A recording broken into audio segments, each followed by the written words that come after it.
Acting कैसे आ गई बीच में फिर? वो तो आती थी, पता नहीं कैसे खुद ही। तो गाना भी आता था, सब कोई एक्टिंग आता ही था, पता नहीं क्यों। मतलब मैं आई थिंक जब मैं 16 इयर्स की हुई ना, 16 की शायद, तो जो बचपन के मेरे वहाँ पीटीवी के प्रोड्यूसर्स डायरेक्टर्स थे, उनको पता था ये शोला जो है ना पटाखा। अब तो मेरे पीछे ड्रामों के लिए आने लगे लोग। मेरे फादर ने कहा नहीं नहीं, हमने ड्रामे की एक्टिंग की इजाज़त नहीं दी उस ज़माने में ज़रा। तो उन्होंने कहा नहीं, बस बस गाना ही था, वो भी बस बच्चों के प्रोग्राम में था। तो तड़पती थी मैं, हाय अल्लाह मुझे एक्टिंग नहीं करने दे रहे। सबा और हम लोग सब बचपन के जी फ्रेंड्स जी हैं। जी। उनके अम्मी अब्बा बहुत लिबरल थे इस मामले में, उनको तो इजाज़त थी ड्रामों में काम करने की और हमको नहीं थी। तो फिर जब शादी हुई तो फिर चूँकि हस्बैंड भी उसमें फील्ड में ही थे, वो भी डायरेक्टर थे, तो वो फिर रुकावट तो नहीं रही। बाद में my father was very proud of me. ऐसा नहीं कि वो इसको बुरा समझते थे, वो एक सेफ्टी का, आपको पता है उस ज़माने में था कि हाय नहीं नहीं। मेरे पीछे तो फिल्म म्यूज़िक डायरेक्टर भी आ गए थे एक दो गाना गवाने, मेरी अम्मी ने बाहर से रवाना कर दिया। मैं ऑडियंस को एक बात कहना चाहता हूँ आपकी इजाज़त से। जितनी बुशरा जी ने ये बात की ना नेचुरल इनेट टैलेंट होने की, ये इतनी कुछ सच है। बिकॉज आज की आपको एग्जांपल दूँ, बुशरा जी आई हैं स्टेज पे, सामने माइक देख रहे हैं, कहा माइक क्या कर रहे हैं यहाँ पे? तो हमने रिक्वेस्ट की कि Bushra ji we want you to open the show with a song. It took a literally 3.5 minutes, I kid you not. और बेचारे हमारे जो म्यूजिशियंस हैं उनको ट्रेनिंग भी उन्होंने दे दी। रिसेंटली मलका तबस्सुम आपका जो स्टैंड अप शो है, I had again the privilege to attend that show.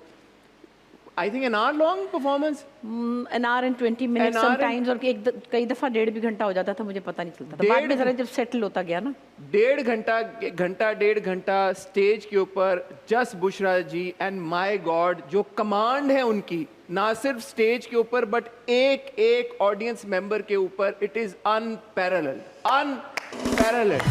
सो ये वाकई में जो मैं सवाल इसीलिए पूछे बिकॉज मुझे कभी कभी यकीन ही नहीं आता कि बुशरा जी जो काम कर जाती हैं वो कैसे कर जाती हैं। कैसे बुशरा जी आप कर जाती हैं, कैसे कर जाती हैं? ये जो था ना स्टैंड अप, इसके लिए दावर महमूद जो डायरेक्टर भी हैं, वो कई साल से मुझे कह रहे थे।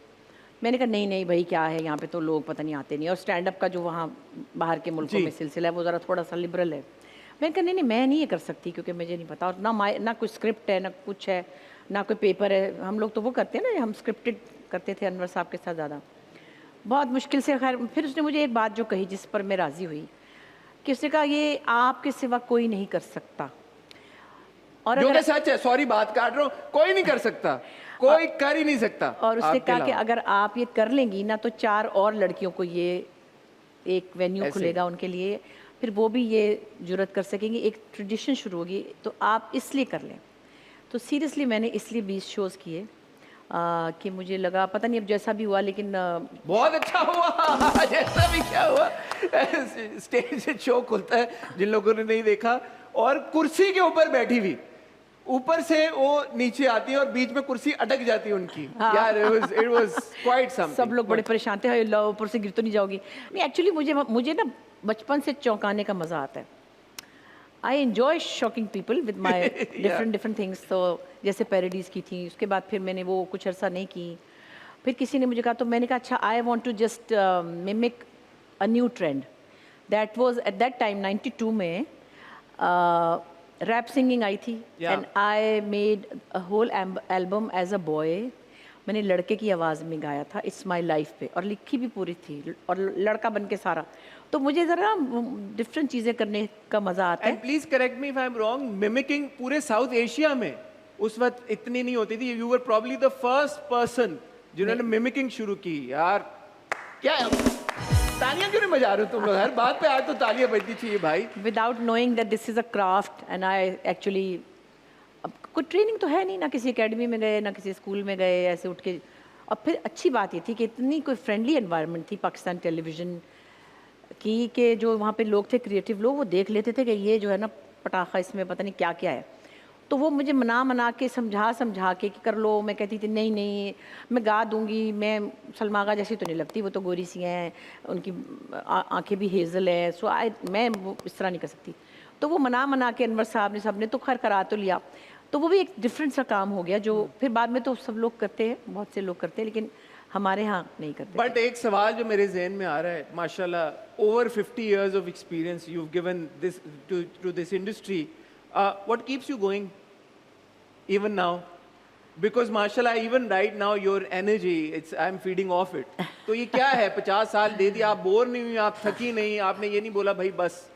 नहीं एक्चुअली सबसे पहले तो अल्लाह का शुक्र है कि चल रहे हैं, लेकिन अगर आप, मुझे लगता है शायद ये जो वेरिएशन काम की है ना, जैसे मेरे माइंड में अभी 2 नई चीज़ें और हैं कि मैंने वो करनी है। बस अभी मैं पहले नहीं बताऊंगी, it's going to be a good big surprise for all of again you you will shock everyone इंशाल्लाह, और बड़ा मज़े की चीज़ करने वाली हूँ। फिर मेरा दिल चाहता है, जैसे लिखा नहीं है 2-3 साल से, तो फिर लिखने का भी 2-3 साल बाद एक होता है कि अच्छा अब सीरियस लिख रही हूँ।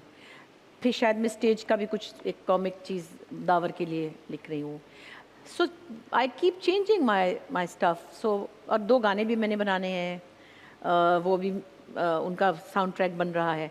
तो मुझे डिफरेंट काम में ना अपने आप से बोरियत नहीं होती, फिर उसकी एक्साइटमेंट होती है, उसके बारे में सोच रही होती हूँ। अब मैं जा रही हूँ 2 महीने के लिए बाहर, तो बच्चों के घर जाऊँगी, फिर मैं इंडिस हॉस्पिटल के फंड रेजर्स करती हूँ, तो वहाँ पे कोई 8-10 इवेंट्स होंगे, तो दैट्स अनदर थिंग कि मैं लाइव शोज़ में होंगी। सो अगर आप एक सा ही काम करते रहें, जो भी काम है, ये बात नहीं कि वो कोई बहुत बुरी बात है। लोग पूरी ज़िंदगी पेंट करते हैं और क्या-क्या खूबसूरत एक से एक चीज़ बनाते हैं, लिखते रहते हैं। मैं शायद समझती हूँ मुझे कोई काम सही से आता नहीं, इसलिए मैं सब कुछ ट्राई करके ये तो ज्यादती कर रही हैं आप ये बात करके।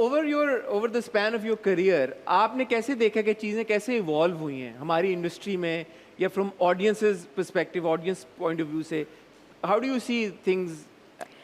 देखिए, change is always good, and मुझे चेंज पे कोई ख़ास शिकायत नहीं होती।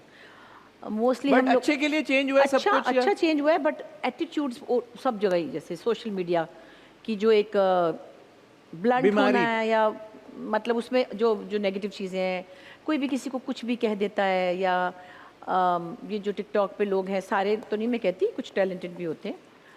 आई डोंट नो, जो लड़कियां मर्दों की आवाज़ों पे लिप सिंक कर रही हैं वो भी पॉपुलर हैं। तो ये क्या हम लोगों को एंटरटेनमेंट दे रहे हैं, उसका इंटेलेक्चुअल लेवल क्या है, थोड़ा सा उस पे से हमारा कंट्रोल हट गया है, कर नहीं सकते, क्योंकि अभी यूं हो गया सब कुछ ना। But want you also say that ये फोकस शिफ्ट होने की बड़ी वजह शायद इसलिए भी है क्योंकि जो इंटेलेक्चुअल कंटेंट बन रहा था वो भी नहीं बन रहा, as far as our dramas are concern, या जो हमारी फिल्में तो खैर ना होने के बराबर है। उसकी बड़ी वजह यही है ना कि हमने अपना कंटेंट भी, एक्चुअली मैं इसीलिए कहती हूँ, मैं हर किसी को ब्लेम करने से पहले सोचती हूँ। अगर हम कमर्शियल ड्रामे को ब्लेम करते हैं, जैसे कि हम बहुत दुखी होते हैं कई दफ़ा। देखिए, पीटीवी होता था एक चैनल जी, और जैसे हसीना मोइन थी, अल्लाह उनको जन्नत नसीब करे, या और बड़े राइटर्स थे, तो वो 1-2 साल के बाद एक लिखते थे और वो सोचते थे, और 13 से 26 किस्तें होती थी जी, कभी 26 होती थी, कभी 13 होती थी जी, और 2 साल तक उनके पिछले प्ले की गूंज चलती रहती थी, क्योंकि वो एक ही चैनल था। लेकिन जब ये कमर्शियल काम आया, जब बिजनेसेस में आया, जो हम सबके लिए भी बहुत अच्छा हुआ। पहले आर्टिस्टों के हालात बहुत बुरे थे, अब सब लोगों के घर हैं, गाड़ियाँ हैं, कंफर्टेबल हैं, तो कमर्शियल तो हुआ। कमर्शियल होने से क्या हुआ कि जिन्होंने पैसा लगाना है प्रोडक्शन में, उन्होंने तो they need more eyeballs to watch their channel. वो तो ये नहीं कि 2 साल बाद मेरा मूड होगा तो मैं लिखूंगी। मैं तो ऐसे लिखती हूँ ना, 2 साल बाद मेरा मूड और मैं लिखूँ तो इतने में वो चैनल क्या करे बेचारा। तो उसको तो हर तरफ से हड़। तो मैंने एक दिन और भी कहा था कि देखिए, खिड़की खुली है, तेज़ हवा के साथ खुशबू के झोंके भी आए, कचरा भी आ जाता है। ऐसे ही